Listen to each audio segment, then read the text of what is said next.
తెలంగాణ లోక్సభ ఎన్నికల్లో ఖమ్మం పార్లమెంట్ అత్యంత hot seat గా మారింది. ఈ స్థానం నుంచి బరిలో దిగేందుకు హేమాహేమీలు పోటీ పడుతూ ఉండడంతో కాంగ్రెస్ ఎంపీ అభ్యర్థి ఎంపిక రాజకీయం కాకుపుట్టిస్తోంది. ఈ క్రమంలోనే ఖమ్మం పార్లమెంట్ అభ్యర్థి ఎంపిక కాంగ్రెస్ కు పెను సవాల్గా మారింది.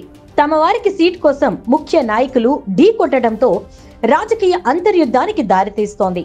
దీంతో టికెట్ ఎవరికిస్తే ఏ కొంప మునుగుతుందో అనే భయం వల్ల వాయిదాల పర్వం సాగుతూ వస్తోంది. దీనికి తోడు రోజుకో పేరు తెరపైకి వస్తూ ఉండడంతో ఖమ్మం సీటు ఎంపిక సస్పెన్స్ మూవీని తలపిస్తోంది.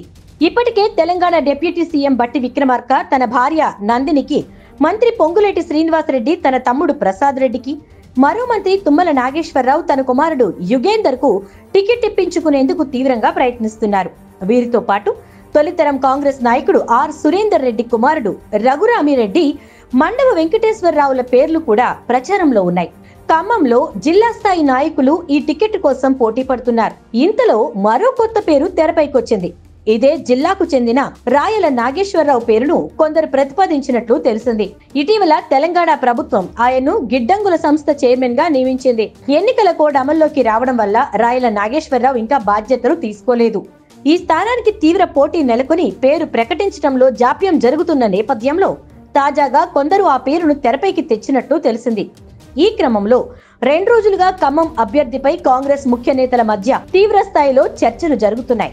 మరోపక్క కాంగ్రెస్ ట్రబుల్ షూటర్ గా పేరుపడ్డ డీకే శివకుమార్ వద్దకు ఈ ఖమ్మం పంచాయతీ చేరింది. దాంతో బెంగళూరుకు తెలంగాణ ముఖ్య నాయకులు క్యూ కడుతున్నారు. ఇదంతా నా వల్ల కూడా అయ్యే పని కాదు, తుది నిర్ణయం అధిష్టానానిదే అని సీఎం రేవంత్ రెడ్డి తన ఎన్నికల ప్రచారం ఏదో తాను చేసుకుపోతున్నారు.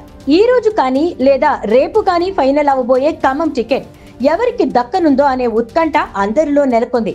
అయితే ఇప్పుడు కాంగ్రెస్ ముందున్న అతిపెద్ద సవాల్ ఏంటంటే టికెట్ ఎవరికి ఇచ్చినా మిగతా ఆశావాహులు పార్టీకి ఏ మేర గండి పెడతారో తెలుసుకుని దానికి చెక్ పెట్టడం.